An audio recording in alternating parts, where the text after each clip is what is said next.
Police have detained staff at China's embattled property developer Evergrande. The company sits at the heart of the nation's property crisis, and the investigation by law enforcement signals a new phase involving the criminal justice system. Police arrested staff of the company's wealth management unit, not disclosing how many people were detained. Shares in Evergrande plunged 25% when trading opened in Hong Kong, but later bounced back.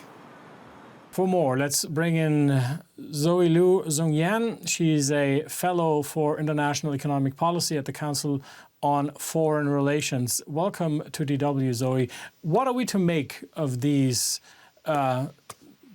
arrests? Thank you very much, Chris, for having me. First of all, having the police department or public security people involved in a financial crime or financial issue is not necessarily unusual in China because the justice system will involve the public security or the local police bureau, and they have financial crime investigation. So here in this particular case, with regard to Evergrande, so far we do not know exactly to what extent there is a financial crime or anything related to that has actually happened. However, it has evolved into a public security concern in China because starting from August 2021, there have been several waves of protests related to Evergrande's wealth management unit, or the wealth, or in other words, it's the shadow banking, the idea that Evergrande getting involved into the shadow banking system, it triggered investors' protests. So it became a public security problem. Now, there's been a statement issued by the Shenzhen police saying that an investigation into the financial management unit is ongoing, and the police called on investigators and the public to report any cases of suspected fraud to the authorities. Is this a finger point towards what is being investigated here? Very, very, very likely, because Evergrande's did have a wealth management unit, and the wealth management unit is notorious, not just for Evergrande, but across the banking system in China, is notoriously not transparent, and there have been multiple cases of fraud in previous years being reported. What do these arrests then mean for Evergrande as this embattled company as it is? I mean, Evergrande as a company, it already fell from the throne in terms of the privately owned property developer in China's market. And right now, the company itself is still in the midst of a government-guided debt restructuring, and it has been lasting for quite some time. So this additional investigation probably came into, on the one hand, further looking into where the money could have gone, how to trace the money back, but then more importantly, how to stabilize China's housing market. Now, share price of Evergrande dropped by as much as 25% in response to these arrests. The share price recovered later on, though. I mean, but financial markets still are very much keeping an eye on Evergrande.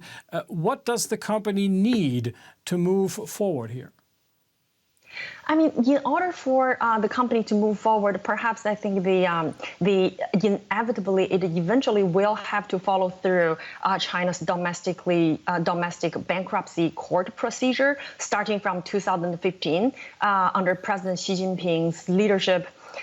China has actually been trying to improve and institutionalize a procedural of a company bankruptcy court process. So this probably is going to be one of multiple coming from coming this year.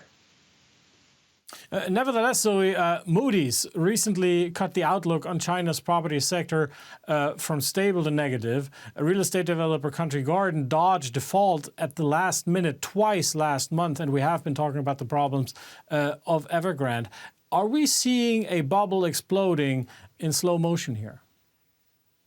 I mean, that's a good way to describe it, Chris. You know, a bubble in slow motion. But I think we have to we have to distinguish between state-owned property developers versus the privately owned. And honestly, I personally am not as pessimistic as most people, many analysts out there, in the sense that if you just look at, I view this property market as, yes, it is a problem. There is a huge problem in terms of liquidity and in many cases solvency. However, if you just look at the rankings, I consider this as more of a market shakeup rather than a crisis, in the sense that it used to be the case that the private property developers were leading the market, but now the top 10 property developers, 8 of them have become a state-owned or central government-owned property developers. So from that perspective, this is actually a market shakeup.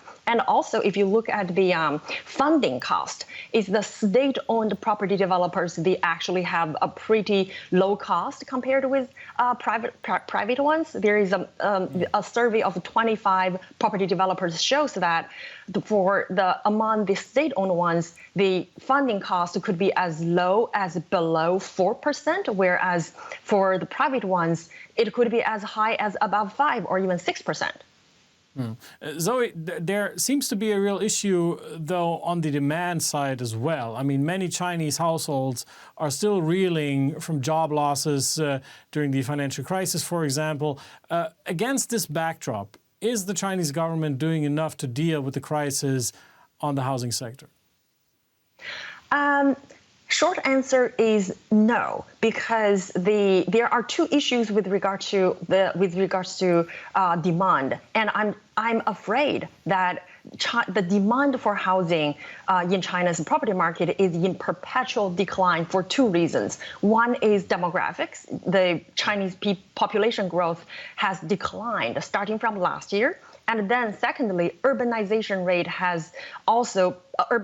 process in China has also peaked. In other words, there are less people looking into living in first-tier expensive cities, and the COVID lockdown simply exacerbated that problem. So in order for the government to boost demand in the market, it literally have to, on the one hand, solve the population problem, accelerate urbanization rate, and so far President Xi Jinping have been focusing on rural revitalization. The idea is to drive demand for housing in the rural area. However, that runs into problem with his other policy priority, which is to protect and improve China's farmland. In other words, really, the Chinese government has not done enough to solve these two problems, and perhaps it really cannot do it in the short term.